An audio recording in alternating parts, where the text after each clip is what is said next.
CTS 시청자 여러분, 안녕하십니까? 저는 창조교회를 섬기고 있는 김태곤 목사입니다. 이 시간은 가나안 여인의 믿음에 대해서 말씀드리겠습니다. 이에 예수께서 대답하여 이르시되 여자여 내 믿음이 크도다. 내 소원대로라 하시니 그때로부터 그의 딸이 나으니라. 첫 번째, 가나안 여인은 가슴 아픈 사연을 호소하는 믿음을 가진 여인이었습니다. 가나안의 한 여인이 가슴 아픈 사연을 큰 소리로 호소합니다. 주 다윗의 자손이여 나를 불쌍히 여기소서. 내 딸이 흉악하게 귀신 들렸나이다. 이 여인은 자신을 불쌍히 여겨달라고 호소합니다. 자신을 궁길히 여겨달라고 합니다. 내 딸이 흉악하게 귀신 들렸다고 합니다. 여러분, 이 여인의 이 고백은 쉬운 일 같아도 결코 쉬운 일이 아닙니다. 보통 용기 있는 일이 아닙니다. 왜요? 내 수치이고 내 부끄러움이잖아요. 그런데 이 여인은 주님을 부를 때 그 당시 다른 사람은 랍비여, 선생님이여 라고 보통 불렀지만 이 여인은 주 다윗의 자손이라고 부릅니다. 이 다윗의 자손이라는 말은 메시아, 구원자라는 말입니다. 오늘 이 여인은 가슴 아픈 사연을 가슴에만 묻어주지 않고 주님에게 나와 부르짖는 것을 볼 수 있습니다. 두 번째, 이 여인은 무시와 모욕을 이겨내는 믿음을 가진 여인이었습니다. 이 여인이 주님 앞에 나왔을 때는 주님이 내 딸을 고쳐주시라는 믿음으로 가슴이 부풀어서 나왔을 것입니다. 그런데 주님을 찾아와 보니까 이 여인이 기대했던 것과는 너무나 달랐습니다. 다윗의 자손이여 나를 불쌍히 여기소서.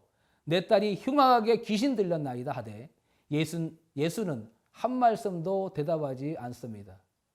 들은 척도 하지 않습니다. 예수님이 못 들으신 것이 아니고 의도적으로 무시한 것입니다. 예수님은 그 여인의 속사정을 이미 다 아셨지만 이 여인의 간절함을 보기 위한 것이었습니다. 가끔 우리도 하나님께서 나의 기도를 외면하시는 것 같은 그런 생각이 들 때가 있지 않습니까? 그러나 그때 포기해서는 안 됩니다. 하나님은 절대로 성도의 기도를 무시하지 않습니다. 물론 예수님의 침묵은 이 여인으로서 매우 괴로운 시험이었습니다. 그러면 그 때문에 여인이 실망하고 돌아갔습니까? 그렇지 않습니다. 그런데 26절에 자녀의 떡을 취하여 개들에게 던짐이 마땅하지 아니하니라는 이 말씀은 여인에게는 모든 희망이 한꺼번에 무너져 내리는 큰 충격이었을 것입니다. 매몰찬 예수님의 답변인데도 이 여인의 말은 참으로 놀랍습니다. 주여 옳습니다. 그러나 개들도 제 주인의 상에서 떨어지는 부스러기를 먹습니다. 세 번째, 이 여인은 주님께 부스러기 은혜를 구하는 믿음을 가졌습니다.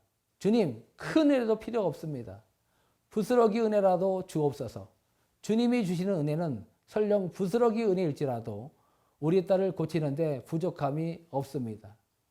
예수님은 이 여인의 간절함을 보고 매우 귀히 여기심을 봅니다.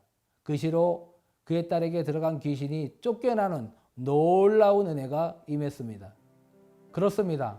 CTS 시청자 여러분, 전능하신 주님께서 우리에게 부스러기 은혜만 베푸셔도 모든 은혜가 해결될 수 있음을 믿으시기 바랍니다. 우리들이 비록 부족하고 연약해도 주님께서 부스러기 은혜만 베푸셔도 우리는 풍성한 삶을 누릴 수 있습니다.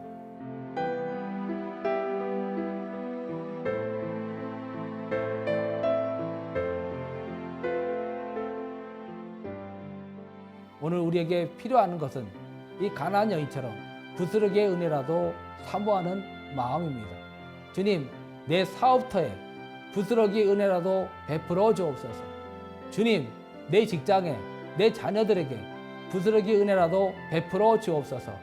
주님의 위대하심과 광대하심을 믿는 믿음은 은혜를 간절히 사모하는 마음, 이것이 주님을 감동시킵니다. 우리의 믿음도 이 가나안 여인과 같은 믿음을 가지시기를 축원합니다.